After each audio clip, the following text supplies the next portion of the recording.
사도행전 5장 17절부터 32절까지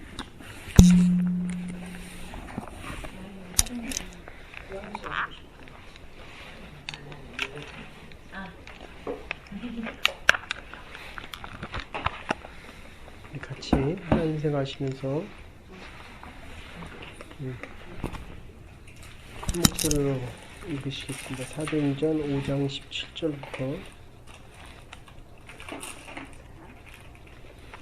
32절까지입니다. 같이 읽으십시다. 시작.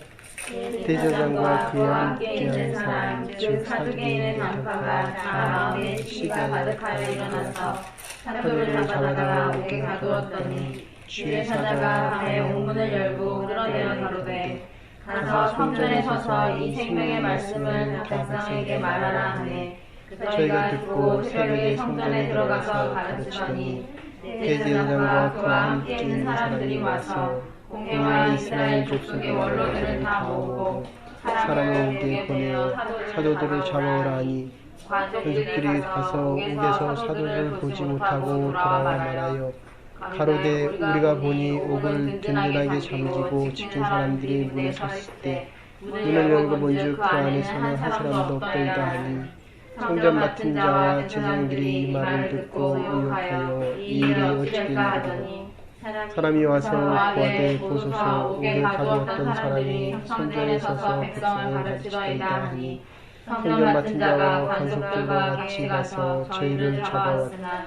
강제로 못하면 백성들이 별로 치까 두려워하니라.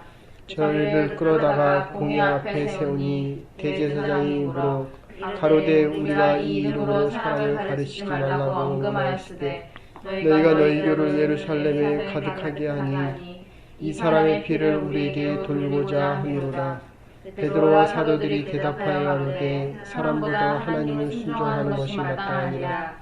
너희가 남의 나라의 가르친 예수를 우리 하나님이 살리시고 이스라엘로 회개하게 하사 죄사함을 얻게 하시려고 그를 오른손으로 높이사 임금과 구주를 삼으셨느니라. 우리는 이 일의 죄인이요 하나님이 자기를 순종하는 사람들에게 주신 성령도 그러하니라 하더라. 아멘.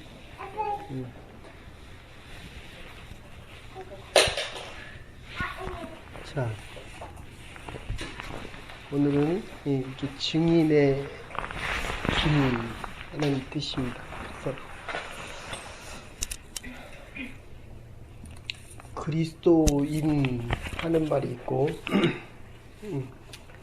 하나님의 사람 그리고 성도 이렇게 세 가지 말을 우리가 쓰기도 하는데요. 그 말을 가장 한마디로 요약하면 증인의 삶을 살아간다. 그래서 증인들에게 가장 필요한 것은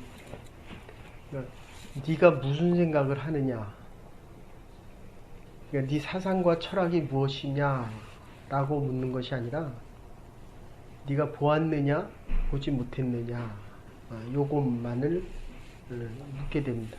그래서 재판에 가보면 당신이 그때 거기에 있었느냐 그리고 그것을 보았느냐 요것만 묻게 됩니다.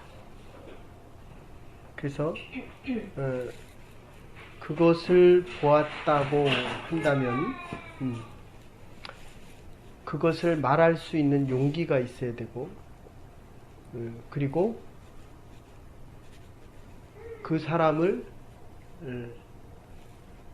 자기가 사랑할 수 있느냐, 그러지 않으면 이해득실의 손해를 보면 요새는 보고도 보지 못했다 이렇게 이야기합니다. 네. 그래서 그 현장에서 본 그대로 살아가는 것이 이게 증인의 삶입니다.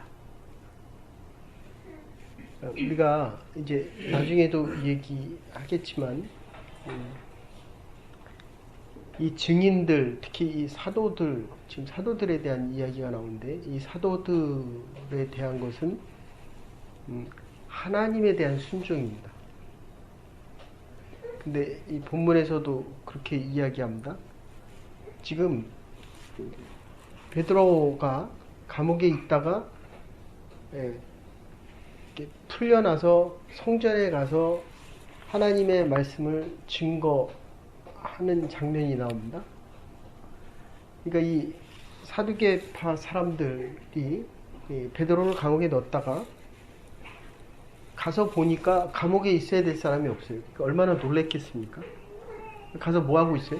성전에 가서 하나님의 복음을 증거합니다.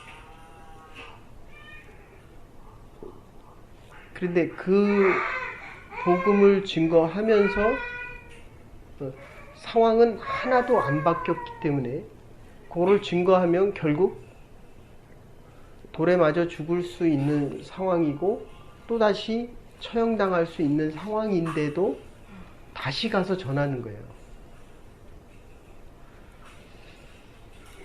성령께서 감옥 문을 열어줬습니다.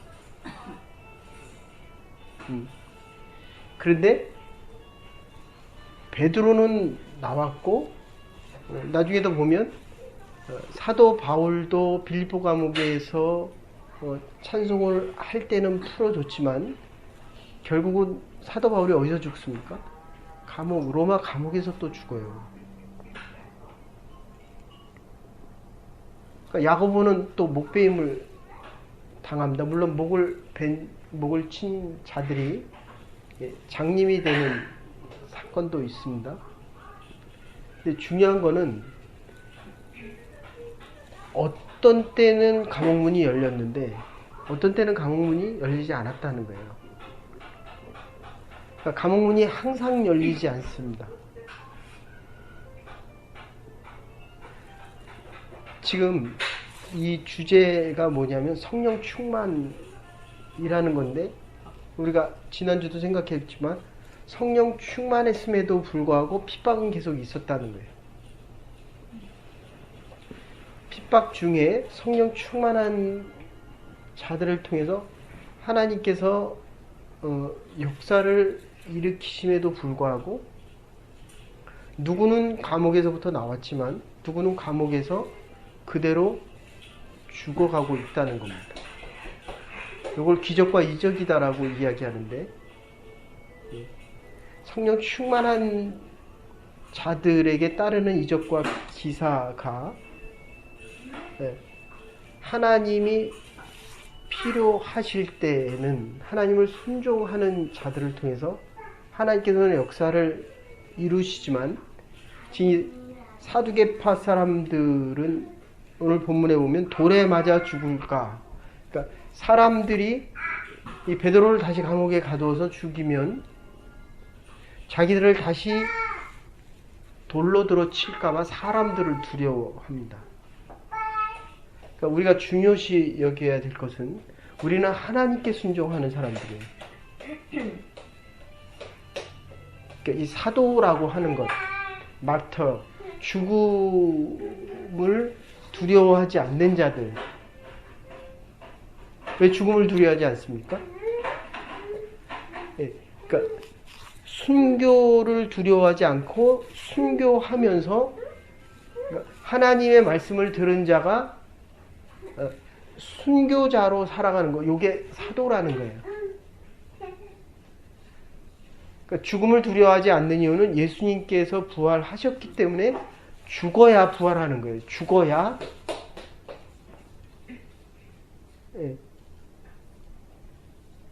그러니까 이게 죽기를 싫어하니까 부활의 능력을 경험하지 못한다. 그러면 결국 순교의 자리, 이거 죽는 게 순교의 자리가 사도들이 살아가는 이유임에도 불구하고 고난받는 자리는 이제 너 보고 가라. 그러니까 나는 안 가고 네가 가라. 그러니까 순교가 없기 때문에 능력과 기적도 없고 성령 충만함이라는 것을 기대하면서도 그러니까 이게 성령 충만이라는 게 사실은 죽기를 각오하는 자의 순교하는 자리예요. 그러니까 밑으로 내려가면 내려갈수록 성령의 채워짐이 크다 그런 뜻이거든요. 그런데 우리가 살아가는 삶의 모습은 하나님을 두려워해야 됨에도 불구하고 우리는 자꾸 사람들을 의식하고 살아간다. 사람들을 두려워한다. 그래서 오늘 인터뷰 갈 때 많이 두려웠죠. 그죠? 떨렸죠. 그러니까 하나님의, 그래서 이제 매일 일어나서 새벽을 깨워야 됩니다. 그러니까 이 사람들이 베드로가 감옥에서 나와서 결국 새벽에 성전에 들어가서 성전 안에서, 그거는 율법의 상징입니다. 바리새인과 서기관과 사두개인들, 성전을 지배하던 자들, 지난 시간에도 그런 얘기했습니다. 지금 예수님께서 부활을 안 하셨으면 이게 문제가 안 생겼어요. 사두개파, 바리새인들, 제사장들, 요거 지금 한패였습니다. 그러니까 예수님이 권위가 있고, 엑수시아, 하늘로부터 오는 권위가 있고 생명이 있었기 때문에 네가 힘을 가지니까 힘을 가졌던 사두개파와 바리새인과 서기관들이 힘이 빠지는 거예요. 그러니까 예수님이 올라갑니다. 그래서 죽이는 거예요. 그러니까 당신이 틀렸습니다 하면 힘이 누구한테 가요? 맞는 나한테 오는 거예요. 그러니까 너는 죽어야 돼요. 그러니까 쫓아내는 겁니다. 그러니까 쫓겨날 각오가 돼 있고 죽을 각오가 돼 있지 않으면 이 순교자의 자리에 갈 수 없다. 그런 뜻이에요.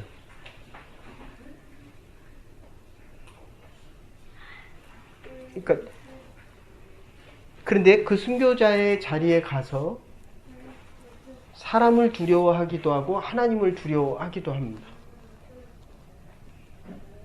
사도라고 하는 사람들은 누구에게 순종하는 사람들이에요? 하나님 앞에 절대적으로, 전적으로 순종하는 사람들이에요. 지금 저와 여러분들은 하나님 앞에 순종합니다. 근데 이게 사람이 많아져가지고 서로 맞는 사람끼리, 친한 사람끼리, 가까운 사람끼리, 밥 한 번 더 먹는 사람끼리, 내 아이와 가까운 사람끼리 모입니다.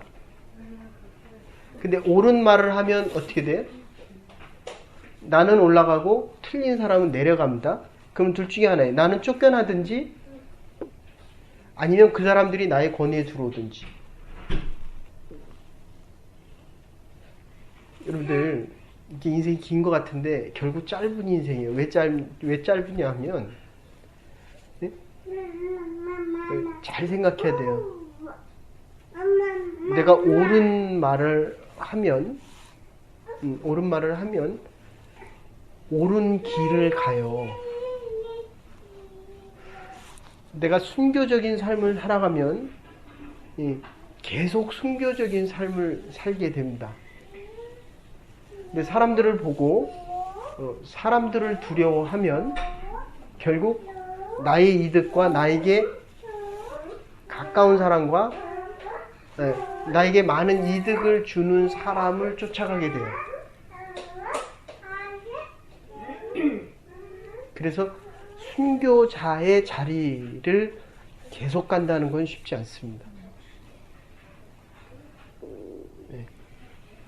그래서 지금 하는 선택이 작은 선택인 것 같은데 이번 주 설교가 그래. 작은 자에게 하는 일, 작은 자에게 하는 일, 그게 작은 일인 것 같지만 옳은 선택을 하지 못하면 계속 잘못된 길을 가기 때문에 오랜 세월을 살아가도 그것은 잘못된 길을 살아가는 거예요. 10년을 살아도 30년을 살아도 나의 인생을 다 살아도 하나님 앞에는 계산되지 않는 인생들입니다. 지금 문제는 예수님이 살아나셨기 때문에 권세가 있고 생명이 있었던 이 예수로부터 이 권세를 가져온 줄 알았던 무리들이 예수님께서 부활하심으로 인해서 갈리고 분쟁이 생기는 겁니다. 그러니까 우리가 생명의 길, 옳은 길을 가면 늘 다른 길을 사는 사람들과는 분쟁이 생길 수밖에 없다. 그런 얘기예요. 그게 순교자의 삶이고 순교할 수밖에 없는 자리입니다. 어쨌든 하나님의 기적은 과거에도 있었고 현재도 있고 앞으로도 있을 겁니다. 그러나 그 순교하는 그 자리에 일어나는 하나님의 기적은 항상 감옥문을 여는 건 아니다. 그럼에도 불구하고 베드로가 아픈 자들을 치유할 때 베드로의 그림자라도 머물면 병이 낫겠다라고 할 수 있는 만큼의 능력이 있다는 그 사실만으로도, 그러니까 여러분들 하나님의 기적을 한번 경험하면 그게 늘 항상 끝까지 있지는 않을 겁니다. 늘 있을 거라고 생각을 해서는 안 된다는 거예요. 하나님이 필요하면 기적을 베푸시는 겁니다. 하나님 중심이에요. 하나님 중심. 그래서 이제 또 그만둬요. 응? 그러니까 이게 그만두고 안 그만두고 보다도 내가 감당이 안 되는 거예요. 알겠어요? 그러면 아까도 얘기했지만 이 옳고 그름에 대한 문제를 어떻게 해결할까라고 할 때 그거는 하나님의 일이에요. 하나님의 일. 나는 내 일만 하면 돼요. 근데 이게 내 일이 충돌이 일어나거든요. 그럼 아까도 얘기했지만 그게 순교 자리가 되면 나와서도 순교의 자리예요. 아시겠어요? 근데 감당하겠어요? 못하겠어요? 이게 감당하기가 쉽지 않아요. 이게 아셨어요? 그러니까 우리는 몰라도 하나님은 안다고요. 그러니까 나는 감당할 수 있을 것 같아도 하나님 보시기에 아니면 하나님이 허락을 안 해요. 그런데도 감당이 안 되니까 하나님이 은혜를 베푸신 거예요.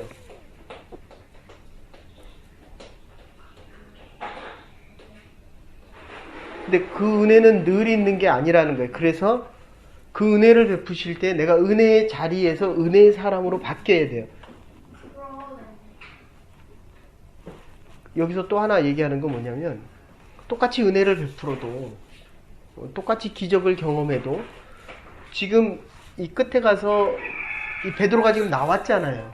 그러니까 이제 여러분하고 제가 그 사두개파 바리새인 제사장 그래서 저를 감옥에다 가뒀어요. 이게 감옥에 있어야 될 사람이 보니까 밖에 나와서 성전에 와서 또다시 하나님의 말씀을 전하는 거예요. 그러면 적어도 어떻게 해야 돼요?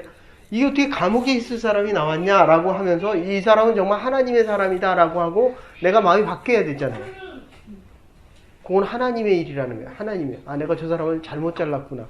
내가 저 사람에게 잘못 일을 행했구나 라고 해야 되는데 이 사람들은 지금 안 바뀐다는 거예요. 또 베드로를 죽일 생각을 또 합니다. 또 잡아다 넣어요.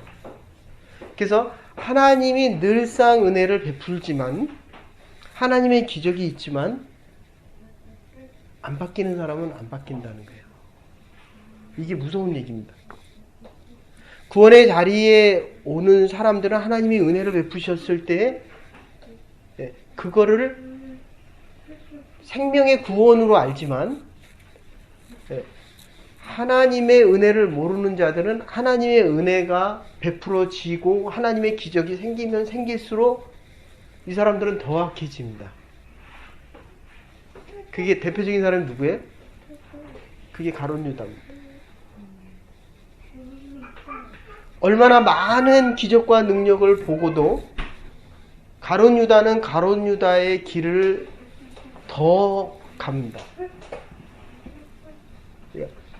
적어도 가룟 유다만은 예수님을 버리면 안 됐어요. 12제자이기 때문에. 예수님이 직접 택했거든요. 그러니까 우리가 늘 기억해야 되는 거는, 저도 처음에 목회자가 될 때는 죽었다 살아가면서 내가 이 길을 누구보다 순교적으로, 순교자로서 내가 지금 순교하면서 가겠다라고 했는데 시간이 자꾸 길어지니까 어떻게 돼요?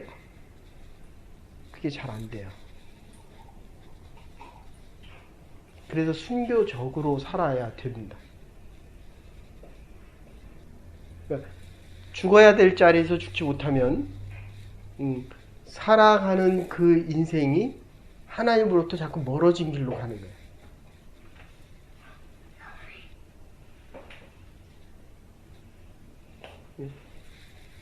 하나님, 그러니까 적어도 예수님께서 부르신 이 유다거든요. 근데 예수님의 기적을 그렇게 많이 봤는데 어떻게 팔 생각을 했겠어요? 그러니까 그 마음이 저와 여러분 안에 누구에게나 다 있다는 거예요. 네? 그래서 지금 내가 예배 자리에 가야 되겠다. 내가 지금 운동을 해야 되겠다. 네? 내가 정말 헌신을 해야 되겠다 할 때 이게 그러면 이 헌신이라고 한다는 거는 희생을 요구하는 거거든요. 희생이 없는 건 헌신이 아니에요. 나머지를 드리는 거거든요, 그는. 이게 얼마나 큰 헌신이에요. 이게 먹는 사람은 쉽지만 하는 사람, 근데 이게 시간이 길어지면 10년 후, 20년 후, 30년 후, 그러니까 제가 해보니까 힘들다고요. 그러니까 하나님이 헌신보다도 많은 걸 주시지 않으면 가론 유다가 되는 거예요. 아까 얘기한 대로 이의 득실을 따집니다. 그러니까 성령 충만함이 늘 채워지지 않으면 이게 순교가 안 되는 거예요. 그러니까 이게 그러니까 성령의 능력이 나타나서 이 베드로와 요한 지금 나오는데 그렇잖아요. 그러면 안 맞아도 되잖아요. 어려움을 안 당해도 되잖아요. 감옥에 다시 안 들어가도 되잖아요. 근데 병자를 고치는데도 감옥에 가고 두들겨 맞고 그 다음에 다시 성령의 역사가 일어났다는 거예요. 그러니까 천사가 나타나서 지금 얘기한다고요. 풀어줄 거면 안 집어넣으면 되잖아요. 감옥에다가. 근데 감옥에 가고 나서 나온다니까. 이게 너무 아이러니컬한 거 아니에요? 왜 그랬겠어요?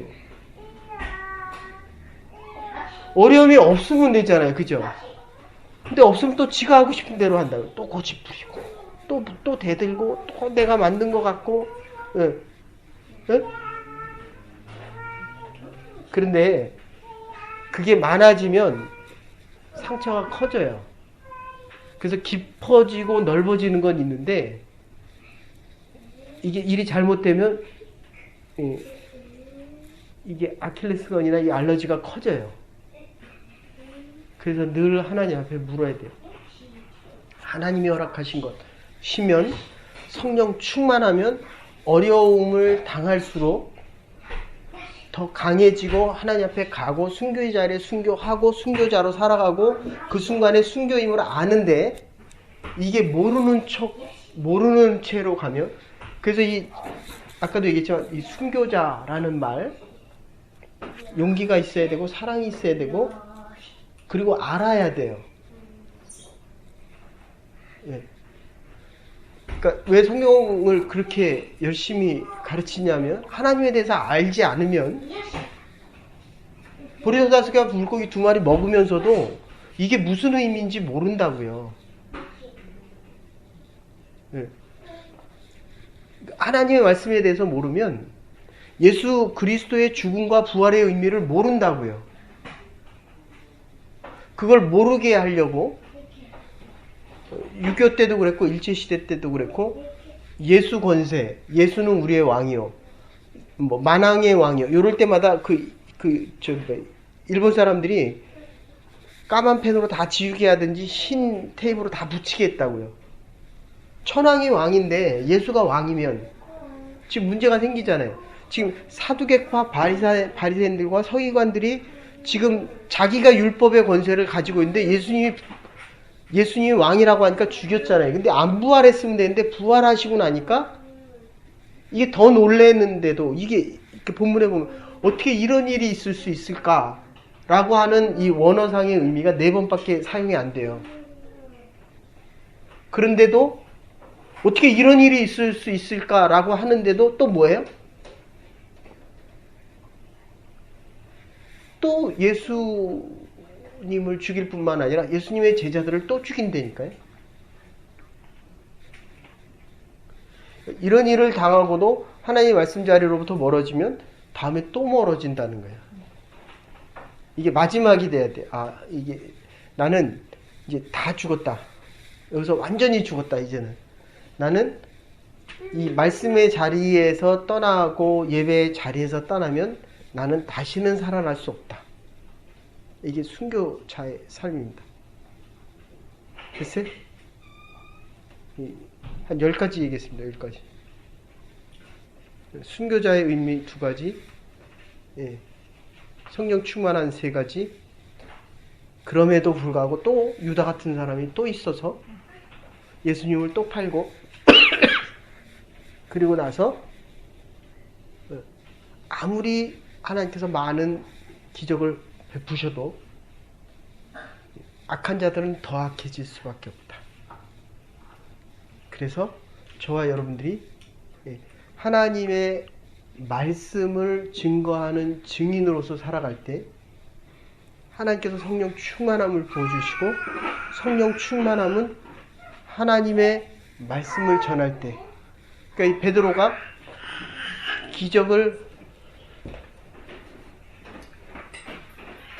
기적을 경험하고도 괜찮아. 여기서는 내 아이가 아니라 하나님의 아이니까. 기적을 경험하고도 또다시 예수를 팔고 하나님에 대항하는 자로서 살아간다는 겁니다. 하나님의 말씀을 순종할 때 성령 충만하고, 하나님의 말씀을 증거할 때 순교자로 살아갈 때 하나님께서 저와 여러분과 우리의 가정과 하나님의 교회를 이 시대에 귀하고 아름답게 쓸 것입니다. 이 믿음의 고백 속에서 순교자는 내 생각과 내 철학과 내 지식을 얘기하는 게 아니다. 그냥 들려지는 대로 그냥 다 들어요. 또 생각하면 내가 나왔어야 되나 안 나왔어야 되나, 내가 앞으로 어떻게 살아갈까 말까. 그러면 지금 그러면 죽을 때도 그러고 죽는다. 하나님, 내가 지금 잘 죽습니까? 못 죽습니까? 순교자는 그냥 성령을 통해서 체험한 예수 그리스도의 사건을 이제 봤잖아요. 뭘 더 보여줘야 돼요? 더 보고 싶어요? 또 그만둬요. 완전히 죽어져야 그 다음에 하나님의 은혜로 다시 일하게 된 걸 믿어요? 그러면 그거로 족한 거예요. 이제 다시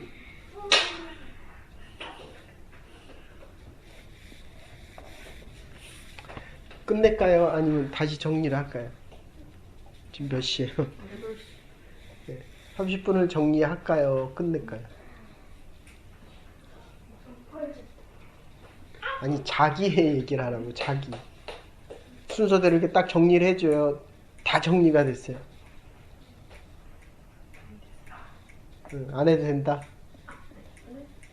아니, 더 해달라 말을 말라. 거기는 다 정리됐어요? 나갈 수가 없네.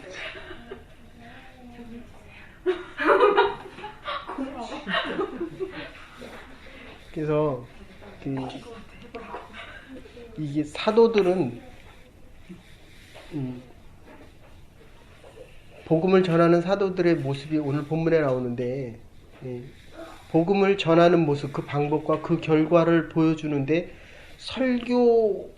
설교를 더 넘어서는 거예요. 본 그대로를 얘기하는 거예요.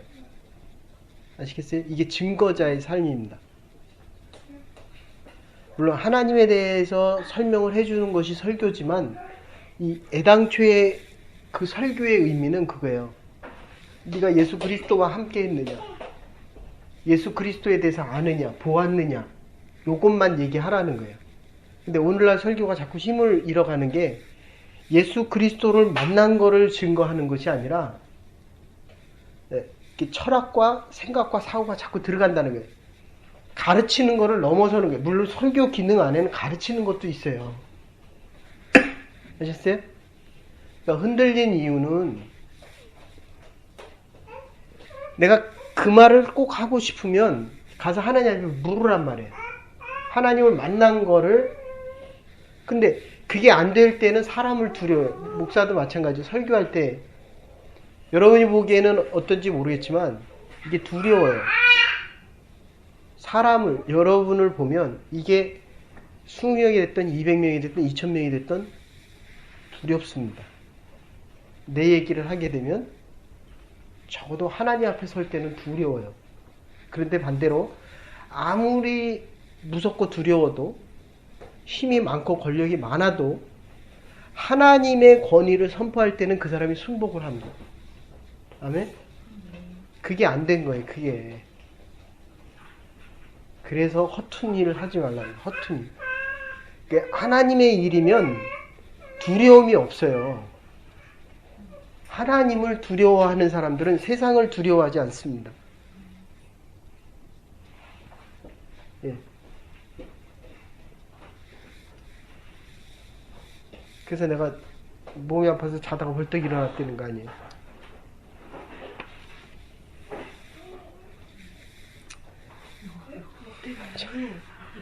그래서 본 대로 들은 대로 말하는 것, 이게 증인입니다. 예수님께서 부활하셨다. 그래서 재판장이 증인에게 물어보는 것은 보았느냐? 예, 보았습니다. 들었느냐? 예, 들었습니다. 체험한 것 그대로 이야기하면 되는 겁니다. 예. 듣는 사람으로 하여금 지금 여기 사건화라는 의미가 있는데 어떤 사건이 옛날에 일어났습니다. 우리 할머니들, 일제시대 때 성폭행 당한 할머니들, 위안부, 그분들이 얘기를 안 하면 그 사건이 있는지를 모르잖아요. 근데 지금 독일이 이제까지는 미국이 제일 존경받는 국가였는데 지금 독일이 그렇게 됐습니다. 이유는 독일은 다 인정하잖아요. 일본이 인정 안 하는 이유가 뭡니까? 지금 세계에서 2위, 3위, 4위로 잘 그게 인정을 하면 그만큼 다 배상을 해줘야 되고, 더 문제는 자기의 2세들 그리고 자기의 자손들에게 치부를 드러내야 되잖아요. 근데 그게 싫은 거잖아요. 그러니까 과거의 사건을 그냥 잘라버리기를 원하는 거잖아요. 근데 그거 자른다고 그게 안 잘라져요? 모르면 잘라지는데 알면 이게 전달이 되잖아요. 그러니까 과거의 사건을 현재화시키기 위해서는 필요한 게 아까 얘기한 대로 용기가 있어야 되고, 이 사건을 받아들일 수 있는, 좀 더 나가면 그 사람을 사랑할 수 있는 마음이, 이 피해자들을 사랑하고 자기의 조상들이 범한 그 잘못을 자기가 사랑할 수 있어야 됩니다. 그리고 하나 더 얘기하면 그것을 알고 있어야 됩니다. 예수 그리스도의 사건이 나의 사건으로 되려면 예수 그리스도에 대해서 많이 알고 있어야 돼요. 그러니까 내가 그 분야에서 일을 하려면 그 분야에 대해서 많이 알고 있어야 돼요. 그러니까 원장보다 더 많이 알고 있고, 그 분야에 대해서 많이 능력이 출중하면 그 사람이 나를 뽑는 게 아니라 내가 원하는 대로 갈 수 있어요. 됐어요? 근데 그게 안 되니까 인터뷰를 할 때 두려운 거예요. 그 사람이 나를 뽑아줄 수도 있고 안 뽑아줄 수도 있고. 근데 제가 늘 바라는 거는 여러분들은 하나님의 사람들이에요. 하나님이 보내는 대로 가면 그 사람들이 나를 뽑는 게 아니라 내가 너에게 유익을 주고 필요로 하기 때문에. 내가 필요해 안 필요해? 네. 그럼 내가 가야죠. 그죠? 이제 내가 안 필요하면 떠나는 거예요. 반대로 내가 필요하면 내가 떠난다 그러면 가라 그래요? 못 가라 그래요? 근데 거기서 나 오라 그래요? 안 오라 그래요? 올까 말까. 와도 되고 안 와도 되고. 내가 더 높아진 고사 자세를 취하면 월급을 그냥 쉽게 그렇게 생각하면 돼요.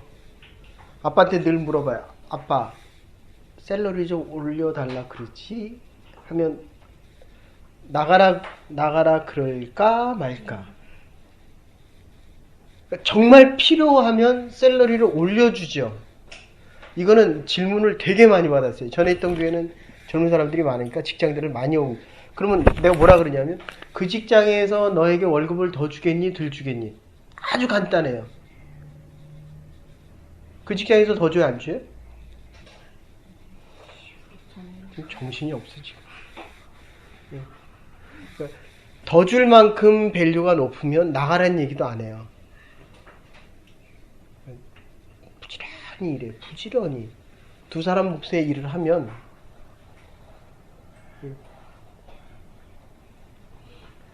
지금 이 사람이 우리에게 필요해야 안 필요해요?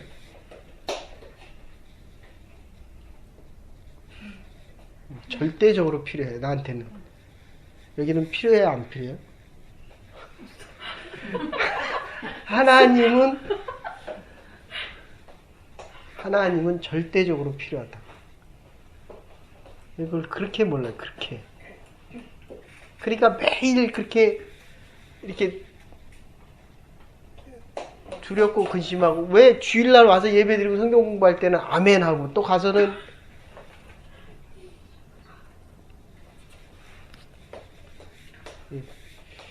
그래서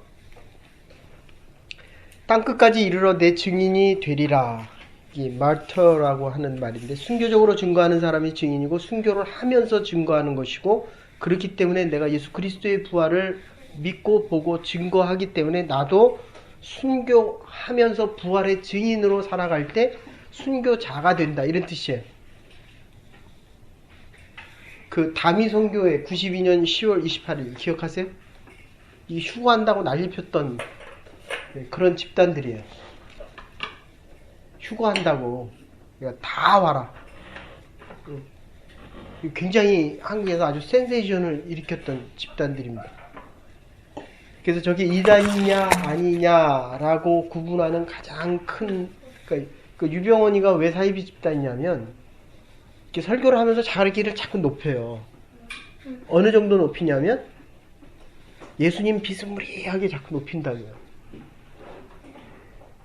그런데 정통 기독교에서는 신앙이 성장하고 성숙하면 할수록 예수님은 높아지고 우린 낮아지는 거예요. 왜냐하면 예수님께서 십자가에 달려 돌아가셨기 때문에. 예. 우리 둘 사이에 내가 그대보다 낮아져 있어야 나를 필요로 하는데 내가 높아지면 그대는 더 높아져요.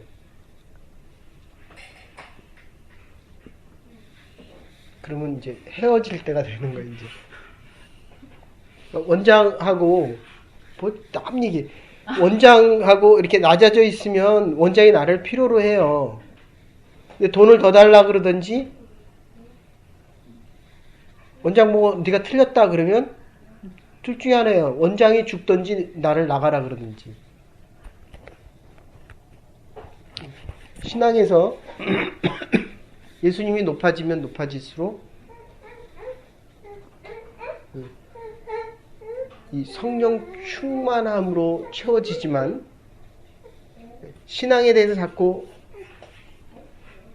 회의를 느끼거나 이 복음에 대해서 자꾸 우리가 이게 뭐 그렇게 큰 능력인가 라는 생각이 들면 들수록 하나님 중심과 하나님으로부터 자꾸 멀어집니다.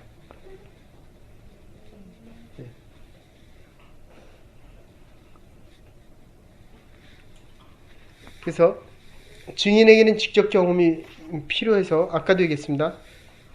직접 알고 직접 보고 직접 경험이 필요하고 사랑하는 마음으로 그분을 증거해야 될 분을 위해서 사랑하는 마음이 필요하고 세 번째는 할 수 있는 용기가 필요합니다. 이게 증인의 세 가지 순교자가 될 수 있는 세 가지 요건인데 성령이 너에게 임하시면 너희가 권능을 받고 예루살렘과 온 유다와 사마리아 땅까지 이르러 내 증인이 되리라. 성령을 받음으로 달라지는 것은 이 체험에 대한 확신입니다.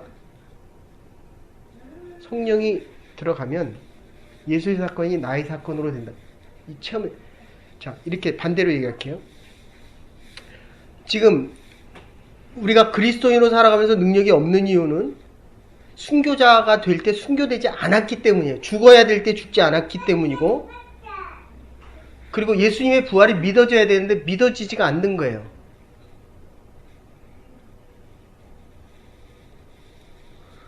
그러니까 거기서 죽었으면 내가 옳은 말을 했잖아요. 그죠?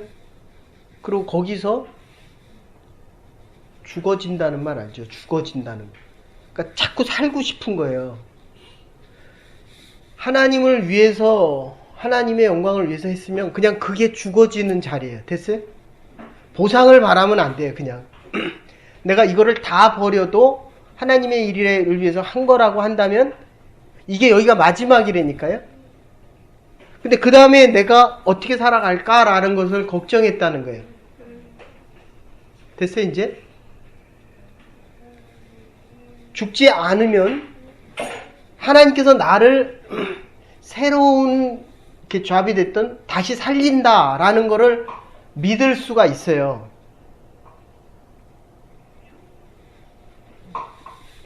이렇게 여기는 늦어요. 여기 다 하는데 자기는 한참 있다. 그러니까 하나님이 죽이시면 그냥 죽으면 돼요. 그냥 거기서 더 살 생각을 안 하면 돼요. 이게 자꾸 살아야 된다라고.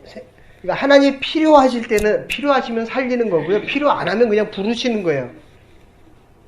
예? 그러니까 이게 믿어지지 않으니까 완전히 죽지를 못하는 거예요. 자기 길을 자꾸 생각을 하는 거예요. 죽지 않아서고 믿어지지 않아서고 세 번째는 부활을 통해서 하나님을 바로 알지 못합니다. 부활을 하나님께서 나를 살리신다는 것을 이거를 바로 알지 못한다는 거예요. 그래서 죽지 못하는 이유는 아주 단순합니다. 성령을 받지 못해서 성령께서 나를 확증시켜 주지 못하기 때문에 남편하고 싸우면 이렇게 지금 하고도 이기려고 그래, 지려고 그래.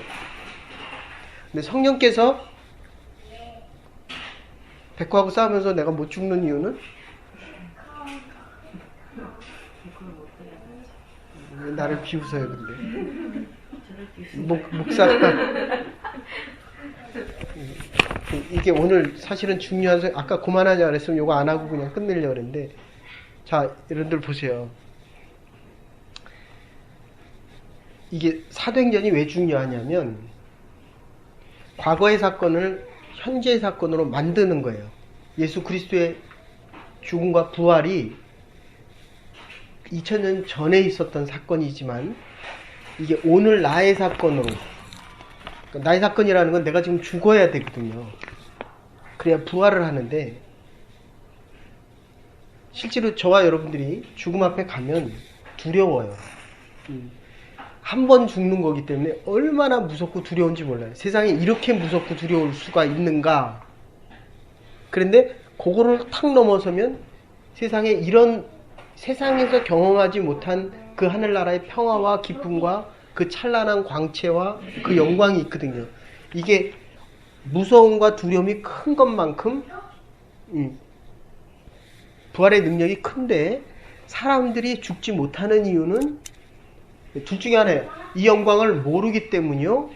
또는 죽어야 될 용기와 사랑과 이걸 알지 못하기 때문이에요. 그런데 그것을 가장 확증시켜주는 게 뭐냐면 성령의 체험이에요. 사도행전의 사건이에요. 더 쉽게 설명하면 예수 그리스도의 12제자들도 예수님이 죽으니까 어디로 갔어요? 다 옛날 자리를 다시 다 갔다고요. 고기 잡으러 가고 자기가 있었던 자리, 마태는 돈 관리하던 사람들은 그 돈 관리하는 대로 다 지갈 길로 갔다고요. 그러니까 기적을 지금 보고 함께 있었고 증인이 됐음에도 불구하고 증인의 삶을 살지 못했던 단 하나의 이유는 성령을 받지 못했다, 이 얘기예요. 그러니까 예수님께서 돌아가시고 성령은 40일 후에 마가의 다락방에서 받거든요. 40일의 차이가 있어요. 그러니까 마태, 마가, 누가와 사도행전의 사건은 40일의 기간이 있었는데 40일 만에 이 사람들이 확 뒤집어지는 거예요. 죽음을 두려워했고 그대처럼 먹고 사는 걸 걱정했고 그리고 자기의 장래를 걱정했고 가족들을 걱정했던 이 사람들이 40일 만에 확 변화되는 사건이 바로 이 마가의 다락방의 사건이에요. 오늘 그렇게 얘기했대요. 아까 전화를 못 받았어요, 내가. 근데 전화가 계속 오는 거예요, 계속. 전화가 잘 안 오는데 전화가 계속 오는 거예요. 뭐 여기서도 오고 저기서도 오고 저기. 또 현영이는 이거 시험 보러 가 운전지. 그래서 벌떡 일어났어요. 차라리 이렇게 해서 나를 깨울 바에야 기도를 하자. 둘 다 버들버들 떨면서 한 사람은 인터뷰하면서 버들버들 떨고 한 사람은 운전하면서 버들버들. 근데 어쨌든 하나님께서 평안을 주고 성령의 능력을 부어주시면 두렵던 일이 능력이 생기니까 이렇게 되거든요.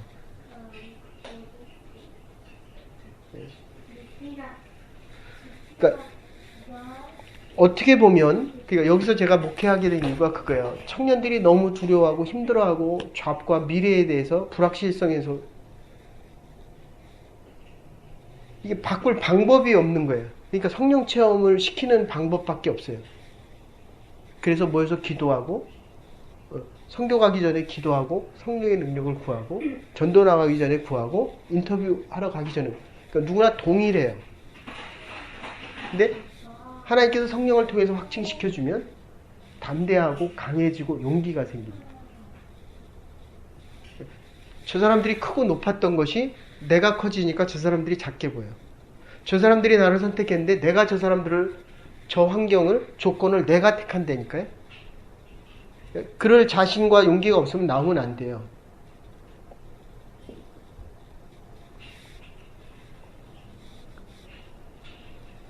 그거를 아주 심플하게 하면 이 사회는 아주 철저합니다. 저 사람이 나에게 꼭 필요하면 샐러리를 올려줘요.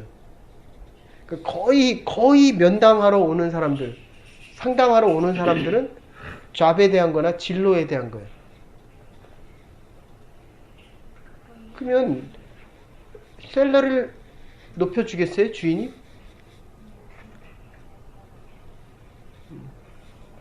아주 구체적으로 물어봐요. 오늘 목사님 이렇게 묻는데 당신이 나온다 그러면 샐러리를 높여줄 것 같아? 나가라 그럴 것 같아?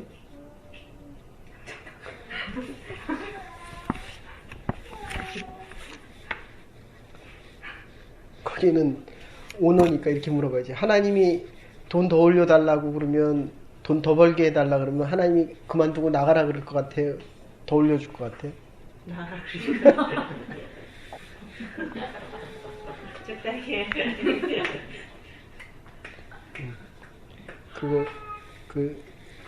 계속 물으셔야 됩니다. 그러니까 우리가 죽지 못하는 이유는 성령 받지 못했기 때문이요. 이 말을 바꿔서 얘기하면 이 성령이라는 거는 이렇게 확증시켜준다 그런 뜻이에요. 나는 여기 와서 제일 이상한 게 이 보증수표, 그 가계수표 쓰는 거였어요. 한국에는 그 당시 25년 전만 해도 가계수표가 내가 10,000불 적어놓으면 이게 10,000불이에요. 그게 진짜 이상하더라고요. 성령은 보증수표, 네. 그러니까 진미경이는 얼마짜리? 뭐 한참 고민해요. 월셀러리가 내 한 달 밸류라니까요. 근데 하나님이 성령을 통해서 나에게 쓰는 거는 백지수표예요. 아시겠어요? 네. 그래서 자꾸 부탁드리는 겁니다. 하나님 중심으로 살아라. 세상 사람들이 얼마를 쳐주겠어요? 나 많이 쳐줘야 현재 우리의 가치가 3만 불, 5만 불, 뭐 10만 불 이상 안 된단 말이에요. 근데 하나님이 쓰는 그 가치는 무한하다. 성령께서 우리를 확증하기 때문이다.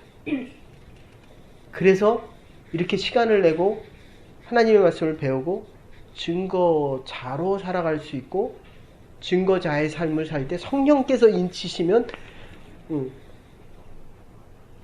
프라이스 리스니스가 되는 거예요. 값이 무한대가 되는 거예요. 프라이스 리스는 가격이 딱 제한되지만 프라이스 리스니스가 되면 이제는 내 인생을 어떻게 살아갈지 모른다. 얼마나 많은 가격이 매겨질지 모른다. 그래서 순교가 가능한 거예요. 그러니까 내 가치가 적으면 순교를 못해요. 근데 내 가치보다도 더 큰 데에 내가 투자를 하니까, 내가 받는 게 36,000불인데 이거를 투자해서 360만 불이 된다. 해요, 안 해?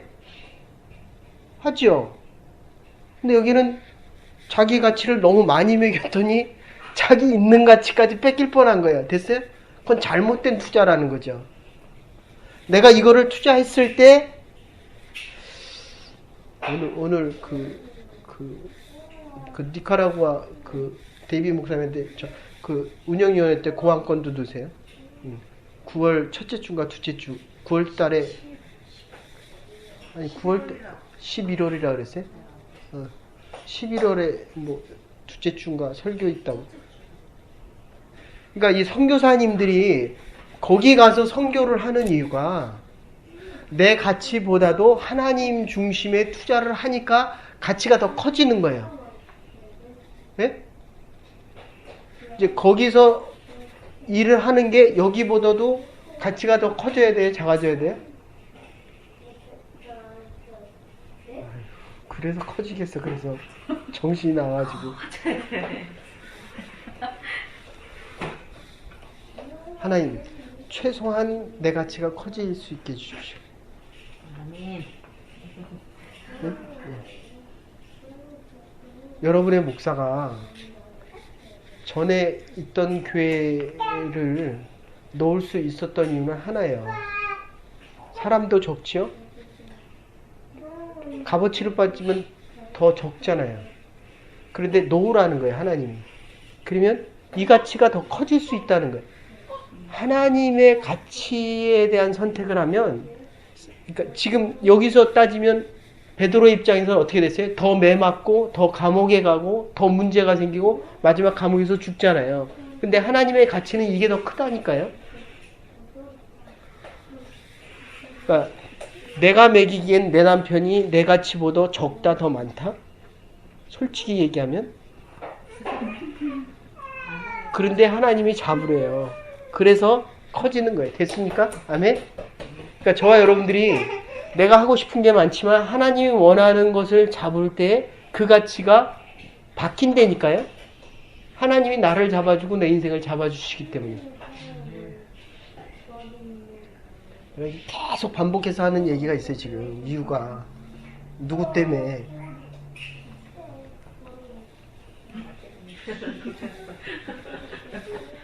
그렇죠? 성령을 받지 못해서 순교자가 안 되는데 성령을 받으면, 보증수표가 되면 다시 내가 순교자로 살아갈 수 있다.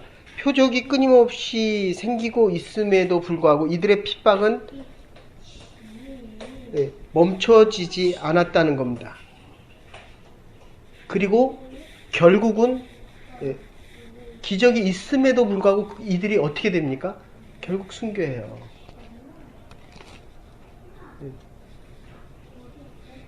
그러니까 이렇게 많은 헌신과 희생을 하지만 나중에도 희생과 헌신을 한다 안 한다? 또 해요. 또 하는데도 결국은 사람으로부터는 보상이 하나도 없어요. 아시겠어요? 그게 순교예요. 순교. 네? 사모님 아셨어요?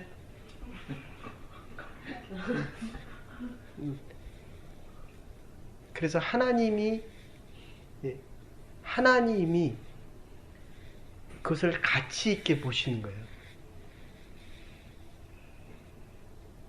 핍박은 계속됩니다. 희생을 하면 할수록 더 많은 희생을 해야 돼요. 그러니까 여기서 여러분들이 결국은 이 공동체로부터 떠나거나 하나님으로부터 떠나거나 남을 수 있는 유일한 것 하나는 성령 충만함이 계속 공급되지 않으면 결국은 거기서 멈춥니다. 있습니까? 할인이가 조만하게 자라기를 원해요? 아니잖아요.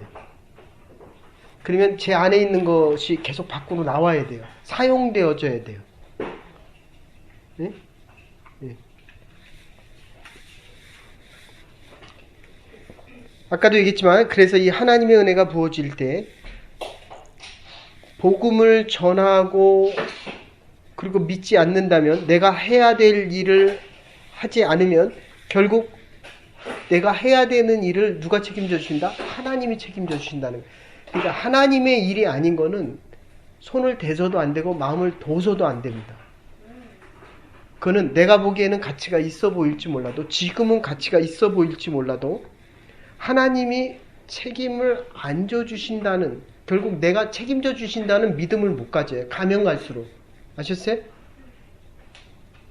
네.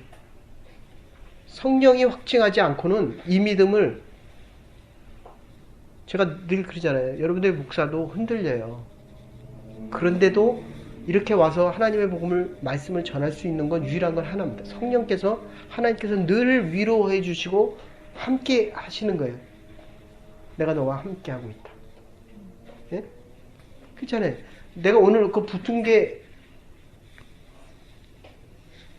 사람이 보면 그냥 붙은 거고요. 신앙적인 고백으로 하면 결국 하나님이 오너가 됐던 매니저의 마음을 바꾸셨다. 이렇게 되는 거예요. 그거는 경험한 사람만이 고백할 수 있는 증거, 체험적인 하나님의 능력과 기적입니다. 하나님이 책임지겠다. 네. 부름받은 증인의 삶, 순교자로 살아가는 사람들은 능력과 기적이 계속 있음에도 불구하고 이 핍박은 계속한다는 거예요. 진리와 생명을 전하기 때문에 아닌 사람들, 이 사람들이거든요. 이 세상의 사람들이거든요. 네? 그래서 사실은 저도 잘 안 되는데 백호를 야단치면 이제 누가 더 아파요?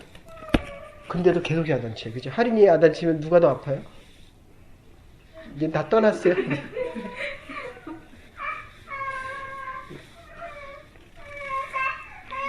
그래서 믿는 사람에겐 구원이 있고 안 믿는 사람에겐 심판이 있습니다. 네, 이것이 우리의 희망이에요. 가룟 유다, 예수님이 복음을 전하며 살아갔는데도 가룟 유다가 있었다는 것이 우리에게 유일한 희망입니다. 그러니까 내가 이렇게 열심히 떠들어도 그렇게 헤매고 있는 사람이 있다는 게 유다가 있기 때문에 내가 희망을 가질 수 있는 거예요. 그렇기 때문에 반대로 똑같아요. 지금 내가 가서 똑같이 이제 가서 내일부터 일을 해도 내가 성령 충만하게 가서 일을 하는데도 꼭 유다 같은 놈이 있어요. 내 마음을 괴롭히는 사람이 있어요. 그러니까 우리가 이렇게 성령 충만하게 하나님의 말씀을 얘기해도 내일부터 또 살아갈 때는 또 그런 사건과 그런 일들이 변함없이 생긴다는 거예요. 네.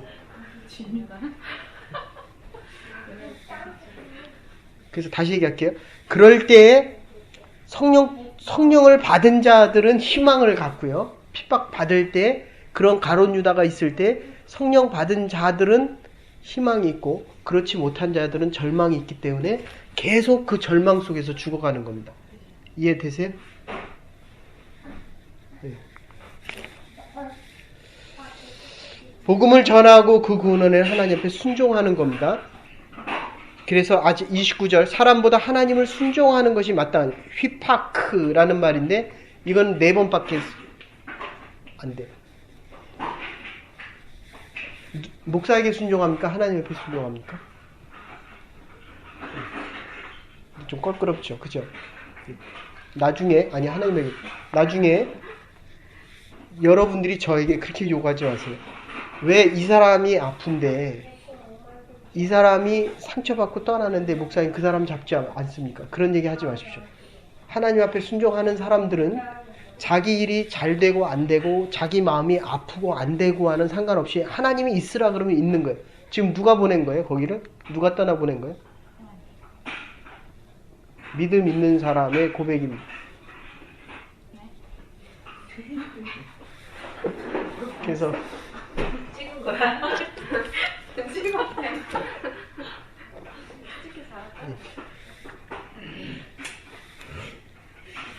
철저하게 아무 이득 없이 그대로 순종하는 겁니다. 하나님의 말씀을 담대히 전하고 하나님 말씀 앞에 순종하고 절대적으로 순종하고 전적으로 순종합니다.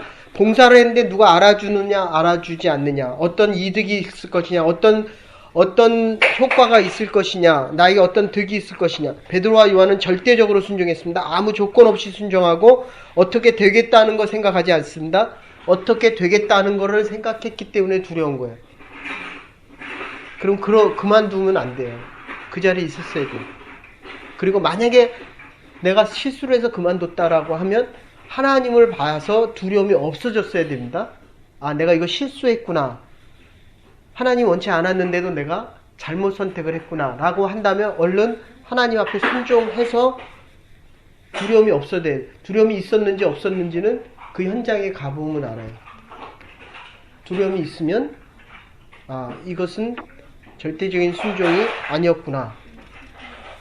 그래서 절대적인 순종을 하다 보면 많은 오해도 있고 불이익도 있고 복잡한 일이 생깁니다. 로마 황제가 있기 때문에 지금 예수라는 사람이 메시아라고 하니까 예수 믿는 자들을 핍박할 수밖에 없고 능력과 기적이 더 커져서 예수의 능력이 자꾸 커지니까 더 핍박할 수밖에 없었고 종교적인 권위가 있었던 사두개와 바리새파 제사장은 더 예수를 핍박할 수밖에 없잖아요. 그러니까 제자들은 결국 순교의 자리로 갈 수밖에 없었다. 28절에 이 사람의 피를 우리에게 돌리고자 합니다. 예수를 죽인 자들이 죄인이 되지 않으려고 하면 부활한 예수 그리스도를 죽여야만 했다는 겁니다. 17절 18절 사두개인의 당파가 다 마음의 시기와 가득하여 사도들을 잡아다가 옥에 가두니라. 그죠? 예수가 부활했기 때문에 문제가 생기고 있습니다. 아까도 얘기했지만 그래서 천사가 나타나서 얘기합니다. 투옥되고 매를 맞고 옥문이 열립니다. 그런데 어떤 때는 열리지만 어떤 때는 열리지 않습니다. 어떤 때는 살려주지만 어떤 때는 살려주지 않는다는 겁니다. 결국 바울과 베드로는 옥에서 죽게 되고 목베임을 당해 십자가에 거꾸로 매달려서 죽게 된다는 겁니다. 그럼에도 불구하고 지금 하나님께서 성령을 통해서 큰 능력과 역사를 배웠다는 것. 됐어요?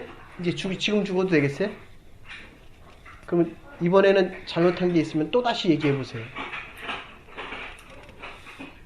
이해되세요? 무슨 얘기인지?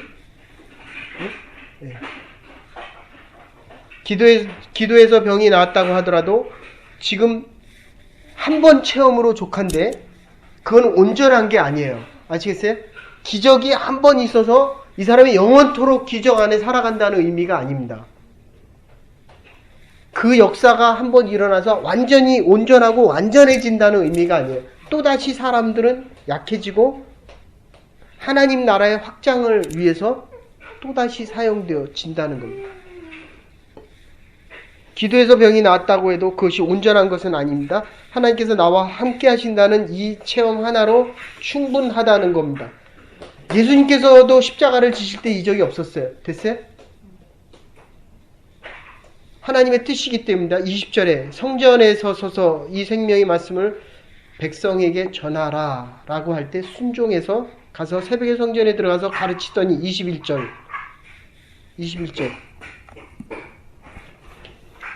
같이 읽으십시다. 시작. 저희가 듣고 새벽에 성전에 들어가서 가르치다니 대제사장과 그와 함께 있는 사람들이 와서 공회와 이스라엘 족속의 원로들을 다 모으고 사람을 오게 보내어 사도들을 잡아오라 하니. 됐어요?